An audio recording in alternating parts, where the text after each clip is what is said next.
कुंभ के मुद्दे को लेकर के कांग्रेस पार्टी अभी भी भारतीय जनता पार्टी पर आक्रामक है। खास तौर पर हम बात कर रहे हैं कांग्रेस पार्टी उत्तर प्रदेश के प्रदेश अध्यक्ष की, जिन्होंने एक प्रेस कॉन्फ्रेंस बुलाई और बड़े ही संगीन आरोप उत्तर प्रदेश की सरकार और मुख्यमंत्री योगी आदित्यनाथ की सरकार पर लगाए हैं। उन्होंने सीधे सीधे कहा कि कुंभ में जो भगदड़ मची उसके बाद जिस प्रकार योगी आदित्यनाथ ने महज 30 लोगों की मृत्यु की चर्चा करी और सारी चीज़ों को छुपा दिया, उसके बाद उन्होंने कहा कि मृतकों को 25 लाख रुपए और घायलों को 5 लाख देने की बात करी गई थी। लेकिन उन्होंने कुछ ऐसे पत्र दिखाए और एक जोरदार हमला करते हुए उन्होंने बात करी झारखंड से आए एक श्रद्धालु जिनका नाम था शिवराज गुप्ता।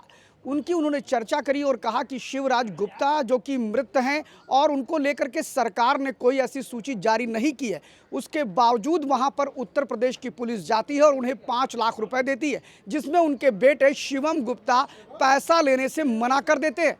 यहीं पर नहीं रुके अजय राय प्रदेश अध्यक्ष, उन्होंने सीधे कांग्रेस के प्रदेश अध्यक्ष ने यह भी आरोप लगाया कि ऐसे लोग जो लापता हो गए, ना तो उनकी कोई एफआईआर लिखी जा रही है, ना ऐसे लोगों का मृत्यु प्रमाण पत्र बनाया जा रहा है। और उन्होंने कहा कि जिस प्रकार कैश के माध्यम से पैसे देने का काम झारखंड में किया गया, ठीक उसी तरह ये पैसे देने का काम बंगाल में भी किया गया। फिलहाल बंगाल के उन 2 लोगों के नाम का तो उल्लेख अजय राय ने नहीं किया, लेकिन आपको बता दें कि झारखंड में उन्होंने शिवराज गुप्ता की बात जरूर की।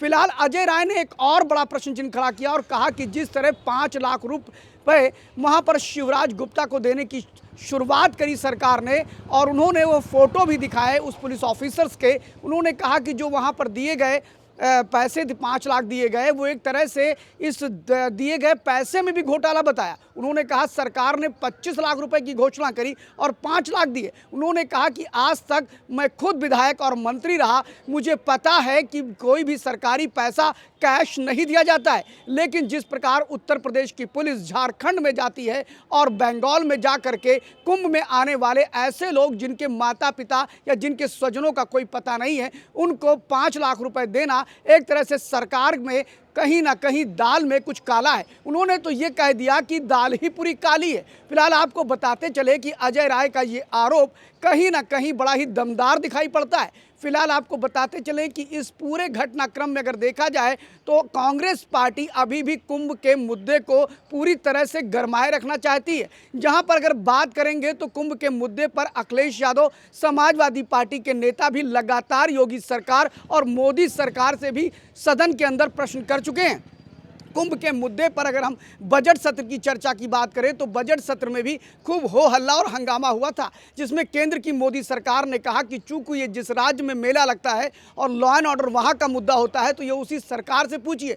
आपको बता दें कि योगी आदित्यनाथ ने कुंभ 29 जनवरी की जो मौनी अमावस्या की जो घटना घटी थी, उसमें उत्तर प्रदेश की सरकार ने महज 30 लोगों के मृत्यु होने की बात करी थी। फिलहाल इसको लेकर के लगातार कुंभ में भगदड़ को लेकर के पूरे का पूरा विपक्ष इंडिया गठबंधन में कांग्रेस, सपा, ममता बनर्जी यानी टीएमसी सहित कई लोगों ने इस पर हंगामा भी काटा था।